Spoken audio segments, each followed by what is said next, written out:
Pernahkah Anda terbangun di suatu pagi, lalu mendapati rumah Anda, kota Anda, dikepung oleh kekuatan militer yang luar biasa besarnya? Ribuan tentara, kuda, dan kereta perang mengepung dari segala penjuru. Tidak ada jalan keluar, tidak ada harapan. Rasanya seperti akhir dari segalanya. Kepanikan yang luar biasa pasti akan melanda. Inilah yang terjadi pada Nabi Elisa dan hambanya di sebuah kota kecil bernama Dotan. Kisah yang tercatat dalam 2 Raja-Raja pasal 6 ini bukan sekadar catatan sejarah kuno. Ini adalah bukti nyata bahwa di tengah keputusasaan terbesar manusia, ada perlindungan ilahi yang seringkali tidak terlihat oleh mata jasmani kita. Ini adalah kisah tentang bagaimana ketakutan bisa berubah menjadi iman, dan bagaimana kepanikan bisa bertransformasi menjadi kemenangan yang ajaib. Tetaplah bersama kami untuk menyaksikan bagaimana kisah ini bukan hanya tentang mukjizat, tetapi juga sebuah panggilan yang kuat bagi kita hari ini untuk bertobat dan percaya sepenuhnya kepada Tuhan. Semua bermula dari Raja Aram yang sangat frustrasi. Setiap kali ia merencanakan serangan mendadak terhadap Israel, rencananya selalu bocor, seolah-olah ada mata-mata di dalam lingkarannya sendiri. Setelah diselidiki, ternyata bukan pengkhianat di antara pasukannya, melainkan Nabi Elisa. Tuhan memberitahukan kepada Elisa setiap rencana rahasia Raja Aram, dan Elisa meneruskannya kepada Raja Israel. Israel pun selalu berhasil menghindari serangan murka karena rencananya selalu gagal. Raja Aram memutuskan untuk menangkap sumber masalahnya. Elisa, ia mengirimkan pasukan besar kuda, kereta, dan tentara dalam jumlah yang sangat banyak untuk mengepung kota Dotan di malam hari, tempat Elisa berada. Keesokan paginya, hamba Elisa bangun lebih dulu. Ketika ia keluar, betapa terkejutnya dia. Matanya terbelalak melihat pemandangan yang mengerikan. Seluruh kota telah dikepung dari segala arah. Yang terlihat hanyalah pasukan musuh yang siap menyerang. Dengan napas terengah-engah dan wajah pucat pasi, ia berlari masuk dan berteriak kepada Elisa, "Celaka kita, Tuan. Apa yang akan kita perbuat?" Kepanikan dan ketakutan total menguasai dirinya. Ia hanya melihat masalah yang begitu besar, sebuah tembok kematian yang mustahil ditembus. Namun, lihatlah respons Elisa.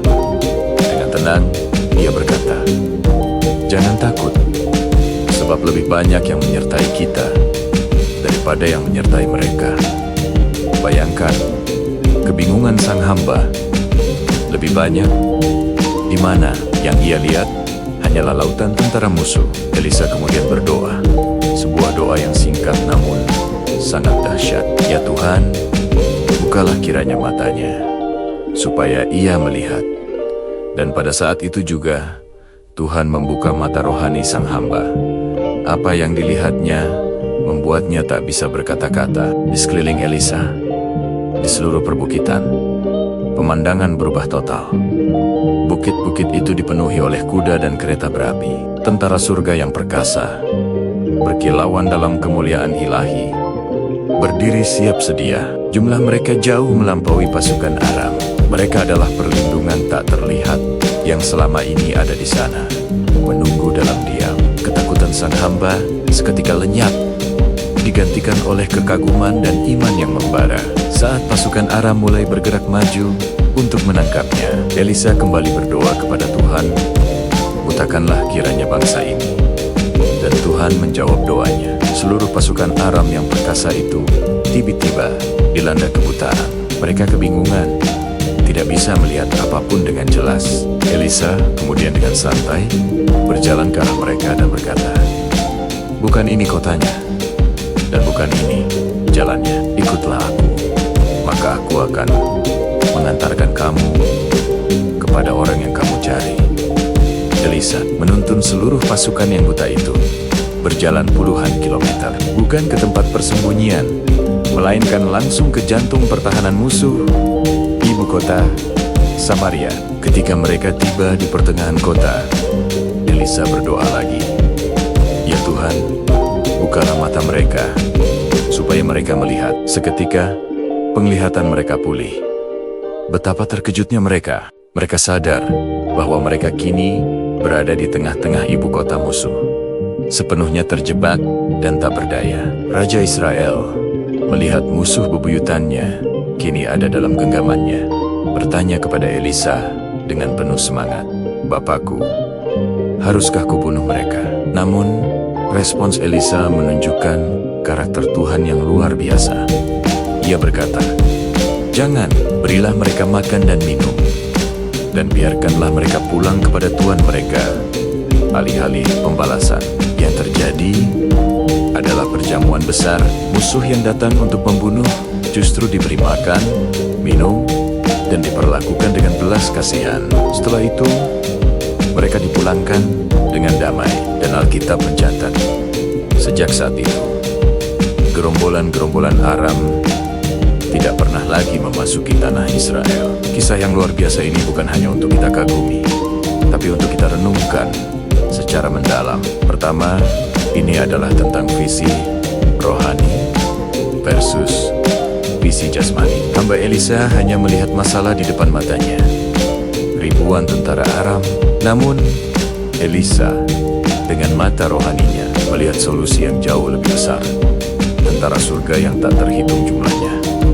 Pertanyaannya untuk kita hari ini adalah, apa yang sedang Anda lihat? Apakah Anda hanya fokus pada masalah, pada hutang, pada penyakit, pada kecemasan yang terasa seperti mengepung Anda? Ataukah Anda memilih untuk melihat Tuhan yang berkuasa di atas segalanya? Kedua, perhatikan respons belas kasih ilahi. Tuhan bisa saja memusnahkan seluruh pasukan Aram dengan api dari surga. Namun, Ia memilih jalan yang berbeda. Ia menunjukkan kuasanya bukan untuk menghancurkan, tetapi untuk menebus. Perjamuan damai yang diadakan adalah gambaran indah dari kasih karunia Tuhan yang selalu mendahului penghakimannya. Dia memberi kesempatan bagi musuh untuk bertobat dan melihat kebaikannya. Ini mengajarkan kita bahwa keamanan sejati hanya ada di dalam Tuhan, bukan dalam strategi militer atau kekuatan duniawi. Dan ini membawa kita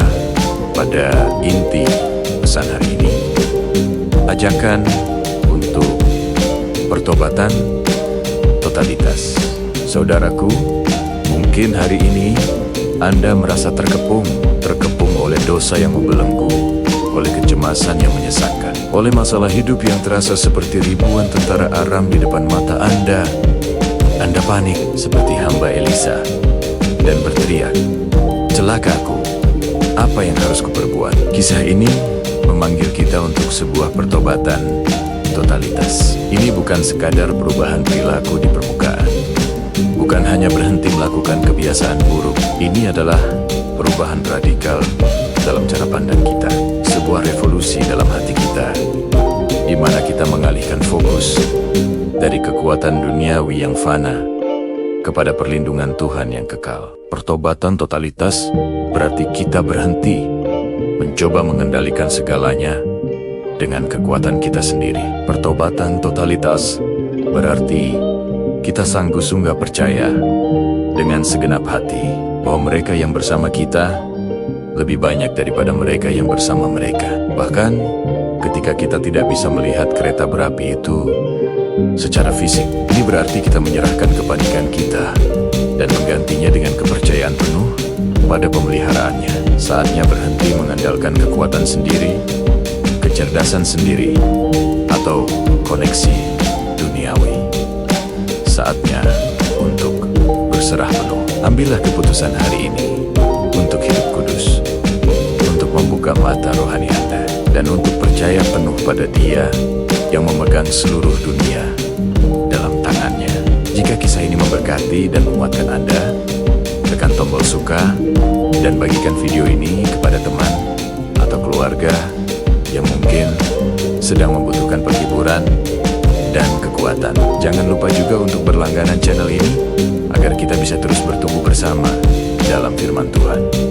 Ceritakan di kolom komentar tantangan Aram apa yang sedang Anda hadapi saat ini. Mari kita gunakan kolom komentar sebagai tempat untuk saling mendoakan dan menguatkan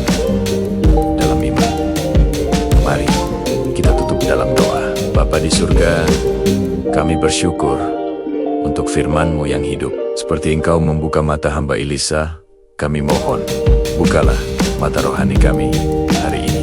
Bantu kami untuk melihat perlindungan-Mu yang tak terlihat, bukan hanya masalah yang terlihat. Beri kami kekuatan untuk bertobat sepenuhnya, menyerahkan segala kekhawatiran kami, dan hidup dalam kepercayaan penuh kepadamu. Dalam nama Tuhan Yesus, kami berdoa.